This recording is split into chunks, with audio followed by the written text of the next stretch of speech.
If you want to stop excessive hair fall and return your follicles to a state of active growth, you don't need expensive chemical treatments. You just need one traditional, all-natural mask.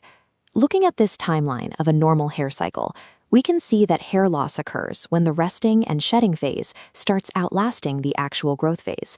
This disruption is driven by poor blood circulation, excess scalp heat, and a testosterone byproduct called DHT, which shrinks your follicles until they stop producing hair. To fix this, we're going to combine 3 specific Ayurvedic herbs, Amla, Bhringraj, and Hibiscus, into a single treatment that addresses all 3 of those root causes at the same time. Before we mix anything, you need your herbal powders, some lukewarm water, and one absolute requirement, a glass or clay mixing bowl. Do not use stainless steel or iron, because metal can react poorly with the plant compounds. By the end of this video, you'll have this mask applied and a reliable 3-month roadmap to rebuild your hair density. Start by adding exactly 1 tablespoon of Amla powder, 1 tablespoon of Bhringraj powder, and 1 tablespoon of Hibiscus powder into a non-metal bowl. Each ingredient has a specific job. The Amla is here to block the DHT hormone we mentioned earlier, while also preventing premature graying. Next, the Bhringraj works to extend your hair's growth phase and drive fresh blood circulation up to the scalp. Finally, the Hibiscus supplies the essential amino acids your body needs to build keratin, giving your hair the actual raw material it needs to grow. But there is a strict rule for these ingredients. They must be 100% pure, chemical-free, and edible grade. Many cheap commercial powders use fillers and synthetic colors. If your Bhringraj powder looks artificially bright green, it's laced with chemical dyes and fillers. Using pure, high-quality herbs is the deciding factor between successfully feeding your roots and accidentally irritating your scalp with hidden chemicals.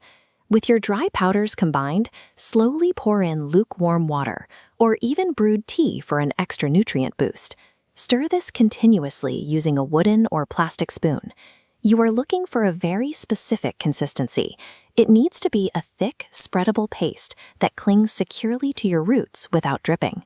Once the paste is smooth, cover the bowl and leave it completely undisturbed for exactly 30 minutes.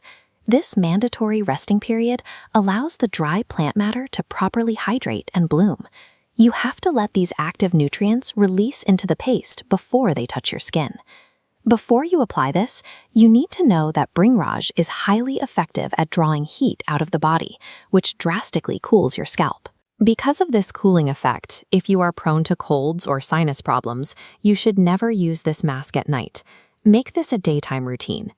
To apply the mask, part your hair into manageable sections. Massage the paste directly into your scalp, ensuring the roots are completely saturated first. Once your scalp is fully covered, take whatever paste is left over and pull it down the lengths of your hair. Now, let the treatment sit for 40 to 50 minutes. Targeting the roots directly feeds the follicle base and neutralizes the DHT hormone at the source, while coating the longer strands helps protect your existing keratin structures. When your time is up, it's time to wash the mask out. But you must avoid 2 common mistakes that will ruin the treatment. Rule number 1, never use hot water, as it weakens roots and dries out strands. Only use mildly lukewarm water. Rule number 2, no shampoo for at least 24 hours to let the herbal compounds fully absorb. While you are waiting for your hair to air dry, there is a bonus step you can take right now to support your growth from the inside. Take 1 teaspoon of your edible-grade Amla powder and mix it thoroughly into a glass of warm water. Drink this mixture on an empty stomach. Ideally, this should become a daily morning habit. Drinking Amla fights oxidative stress from the inside, providing the systemic support needed to complement the nutrients in your external mask. At this point, your scalp is clean, nourished, and actively absorbing the exact building blocks it needs to produce keratin. To physically alter your hair cycle and extend the growth phase, you need to apply this exact mask 1 to 2 times a week for a full 3 months. Stay consistent with this routine, and you will see a visible increase in your hair's density, longer active growth, and a reduction in premature graying. So, which step are you going to start with today? Mixing up the external mask or trying the internal Amla drink? Let me know in the comments below, and subscribe for more reliable natural remedies.